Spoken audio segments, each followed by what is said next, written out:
छत्रपती शिवाजी महाराज की जय, धर्मवीर संभाजी महाराज की जय। केज या ठिकाणी पोलीस स्टेशनच्या समोर आम्ही सर्व समाज बांधव इथं जमलेले आहोत। तो लक्ष्मण हाके आमच्या मराठा समाजाविषयी बेताल वक्तव्य करायला लागलेला आहे। त्या अनुषंगानं केज तालुक्यातील केजमधील सर्व समाज बांधव आज आम्ही केज येथे पोलीस स्टेशनला येऊन त्याच्या विरोधात गुन्हा दाखल करण्यासाठी इथं आम्ही आलेलो आहोत। तरी इथले जे PI आहेत त्यांनी आम्हाला शब्द दिला आहे की बाबा तुम्ही आम्हाला जे निवेदन दिलं आहे, तुम्ही ज्या अनुषंगानं आमच्याकडे आलेला आहे त्या अनुषंगानं आम्ही त्याच्यावर गुन्हा दाखल करू। आणि तुमच्या माध्यमातून मी हाकेला एक आवाहन करू इच्छितो की त्यानं त्याचं हे बेताल वक्तव्य बोलायचं ते बंद करावं। नसता मराठा काय करू शकतो हे त्याला चांगलं माहिती आहे। त्याच्यामुळे आता आम्ही पोलीस स्टेशनहून आता गुन्हा दाखल थोड्या वेळात होईल, एक 15-20 मिनिटामध्ये गुन्हा दाखल होणार आहे। त्याच्यामुळे आम्ही सर्वजण आलेलो होतो। जय शिवराय। आज हा एकोप्यानं आणि शांततेत नांदावा ही सर्वांची आपली इच्छा आहे। मात्र लक्ष्मण हाके यांनी जे मध्यंतरी मराठा समाज किंवा बाकी काही त्याच्या संदर्भातले लग्न असेल किंवा मुली द्या वगैरे अशी वक्तव्य करणं खरं तर अशा व्यक्तीला शोभत नाही आहे। कारण का की हा समाज गुण्यागोविंदाने सगळा राहत असताना अशा प्रकारची जी अस्मितेला एकमेकाच्या धक्का लागेल अशी वक्तव्य करणं योग्य नाही आहे। कारण आपल्या सगळ्याला माहिती की जात कुणीच अद्याप सोडली नाही, हे सत्य आपण सगळं मान्य करूया। नीच असो किती किंवा किती उच्च जातीचा असो, आजच्या काळात आम्ही आता चांगलं पुढं चाललेलो आहेत। आपापल्या जाती घेऊन सगळे चाललेले आहेत। प्रत्येक जातीची एक परंपरा आहे, चालीरीती आहेत, प्रत्येकाची अस्मिता वेगळी आहे। जरी आमचा OBC बांधव आता सगळे एक समजा आरक्षणाच्या मुद्द्यावर जरी एक वाटत असलं तरी जात कधी एक होऊ शकत नाही कुठलीच।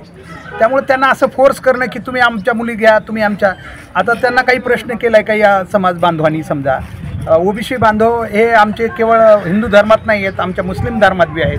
मग आपण ते करू शकता का? तर होणार नाही, तुम्ही नाही म्हणणार त्याला। त्यामुळं आमचं म्हणणं आहे की अशी वक्तव्य करू नयेत। आणि ठीक आहे, बोलण्याचा अधिकार प्रत्येकाला आहे लोकशाहीमध्ये, पण याचा अर्थ असा नाही की एकमेकाची मनं दुखावणारी किंवा भावना दुखवणारी वक्तव्य केल्यानंतर समाज ॲक्शन रिॲक्शन सगळ्याच समाजातून, तो छोटा असो किंवा मोठा समाज असो, हे होणार आहे। त्यामुळं आमची या ठिकाणी आज सगळेच सहकारी आलेले होते। तर यापुढं प्रशासनानं लक्ष्मण हाके यांना सांगून किंवा यापुढं अशी वक्तव्य करू नयेत अशी तंबी द्यावी। आणि जर समजा तरी झालं तर मग कदाचित समाजाच्या भावना दुखावू शकतात आणि त्याच्यातून एक सामाजिक उद्रेक बी होऊ शकतो, याची आम्ही सगळ्यांनी खरं तर दखल घेणं गरजेचं आहे। आज केज तालुक्यातील मराठा बांधव लक्ष्मण हाकेने केलेल्या बेताल वक्तव्याच्या संदर्भामध्ये पोलीस स्टेशन इथे निवेदन देऊन त्याच्यावरती गुन्हा नोंद व्हावा यासाठी आम्ही सर्वजण एकत्रित आलेलो आहोत। मागच्या 7-8 दिवसाखाली आणि मागच्या 1-2 वर्षापासून हे लक्ष्मण हाके हा प्रत्येक गावगावी या जिल्ह्या ठिकाणी जाऊन मराठा समाजावरती बेताल वक्तव्य करतो।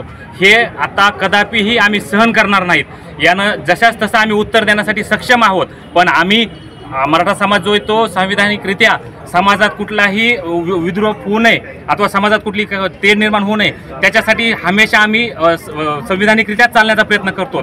पण येणाऱ्या काळामध्ये हा जर असा बेताल वक्तव्य करत राहिला आणि समाजामध्ये जर तेढ निर्माण करत राहिला तर त्याला त्याच भाषेमध्ये उत्तर देण्यासाठी मराठा समाज हा सक्षम आहे। त्यानं हे समजून घ्यावं आणि इथून पुढं कसल्याही प्रकारे चुकीच्या बाबतीमध्ये आमच्या समाजाविषयी, आमच्या आया बहिणीविषयी जर चुकीचा शब्द जर काढला तर त्याला आम्ही गावोगावी जिथं दिसल तिथं आम्ही त्याच भाषेत उत्तर देण्यासाठी आम्ही सक्षम आहोत।